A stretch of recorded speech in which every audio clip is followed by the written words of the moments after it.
Welcome to Radha channel. ನಾನು ಇವತ್ತೊಂದು simple ಆಗಿರುವ ಸಲಾಡ್, ನಮಗೆ ಪದಾರ್ಥ ಏನು ಮಾಡೋಕ್ಕೆ ಉದಾಸೀನ ಆದರೆ 1 ನಿಮಿಷದಲ್ಲಿ ಇದು ಮಾಡ್ಕೊಂಡ್ರೆ ಊಟಕ್ಕೂ ಎಷ್ಟು ಬೇಕಾದ್ರೂ ಊಟ ಮಾಡ್ಬೋದು, ಅಷ್ಟು ರುಚಿ ಬಾಯಿಗೆ ಇದು. ಹಾಗೆ ಅದನ್ನೊಂದು ಮಾಡಿ ತೋರಿಸ್ದೆ ನೋಡಿ. ಟೊಮೆಟೊ,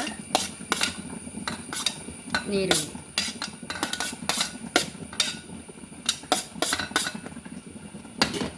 ಸ್ವಲ್ಪ ಹೀಗೆ ಮಿಕ್ಸ್ ಮಾಡ್ಕೊಂಡ, ಸ್ವಲ್ಪ ಹಸಿಮೆಣಸು ಕತ್ತರಿಸಿ ಇಟ್ಕೊಂಡಿದ್ದೆ ಅದನ್ನು ಹಾಕೊಂಡಿದೆ, ರುಚಿ ತಕ್ಕಷ್ಟು ಉಪ್ಪು,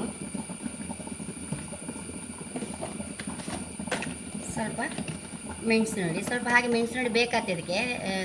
ನಮ್ಗೆ ಅನ್ನಕ್ಕೆ ಕಲಸಿ ಊಟ ಮಾಡೋದು. ನಿಂಬೆಹಣ್ಣು,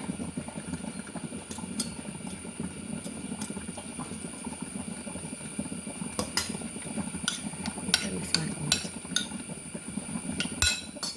ಕೊತ್ತಂಬರಿ ಸೊಪ್ಪು ಒಂಚೂರು ಜಾಸ್ತಿ ಹಾಕೊಂಡು ಲಾಯ್ಕ್ ಹಾಕೋಕ್ಕೆ ಮಿಕ್ಸ್ ಮಾಡ್ಕೊಂಬ.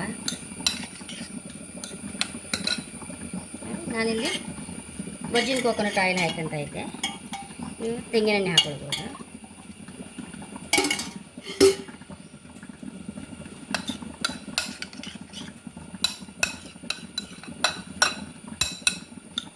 ತುಂಬ ಅಂದರೆ ತುಂಬ ರುಚಿ ಫ್ರೆಂಡ್ಸ್. ನಮಗೆ ಎಂಥದ್ದು ಬೇಡ, ಮತ್ತು ಸರಿ ಊಟ ಮಾಡಿಬಿಟ್ರೆ ಮತ್ತು ಬೆಳಿಗ್ಗೆ ನಮಗೆ ಟಾಯ್ಲೆಟ್ ಇದೆ ಕೆಲಸ ಸಹ ಸುಲಭ, ಎಲ್ಲ ಹೈ ಕ್ಲಾಸ್ ಫ್ರೀ ಮೋಷನ್ ಸಹ ಆಗಿಬಿಡುತ್ತೆ ತಿಂದರೆ, ಸರಿ ತಿಂದುಬಿಟ್ರೆ.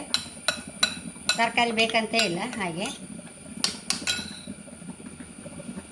ಚೂರು ಹೀಗೆ ಬಿಸಿ ಬಿಸಿ ಅನ್ನಕ್ಕೆ ಹೀಗೆ ಸಲಾಡ್ ಹಾಕ್ಕೊಂಡು ಹೀಗೆ ಮಿಕ್ಸ್ ಮಾಡಿಕೊಂಡು ಸರಿ ಬೇಕಾದ ಅನ್ನಕ್ಕೆ ಈ ಸಲಾಡ್ ನಮಗೆ. ಹಾಗಾಗಿ ರಾತ್ರಿ ಮಲಗುವಾಗ ಸಹ ಹಾಯ್ ಅನಿಸುತ್ತೆ, ಮತ್ತು ಬೆಳಿಗ್ಗೆ ಎದ್ದು ಕೂಡಲೇ ಮೋಷನು ಫ್ರೀ ಮೋಷನ್ ಆಗುತ್ತೆ.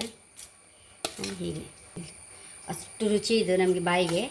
ನಿಂಬೆಹಣ್ಣೆಲ್ಲ ಹಾಕಿದ್ದೇವಲ್ಲ ನೋಡಿ, ಹೀಗೆ ಇಷ್ಟ ಇದೆ. ಸುಲಭದ ಒಂದು ಅಡುಗೆ ತೋರಿಸಿಕೊಟ್ಟೆ ಇವತ್ತು. ಯಾರು ಸಹ ಮಕ್ಕಳ ಕೆಲಸಕ್ಕೆ ಹೋಗುವಾಗ ಸಹ 1 ನಿಮಿಷ ಮಾಡ್ಕೊಂಡು ಬಿಡ್ಬೋದು ಇದನ್ನು ನೋಡಿ. ಎಷ್ಟು ರುಚಿಯಾದ ಸಲಾಡ್ ರೆಡಿಯಾಗಿದೆ. 1 ನಿಮಿಷದಲ್ಲಿ 2 ನಿಮಿಷದಲ್ಲಿ ಮಾಡಿಬಿಡ್ಬೋದು. ಹಾಗೆ ನನ್ನ ಚಾನಲ್ ಇಷ್ಟ ಆದರೆ ಸಬ್ಸ್ಕ್ರೈಬ್ ಮಾಡಿ, ಲೈಕ್ ಮಾಡಿ, ಕಾಮೆಂಟ್ ಮಾಡೋದಂತೂ ಮರಲೇಬೇಡಿ. Thank you.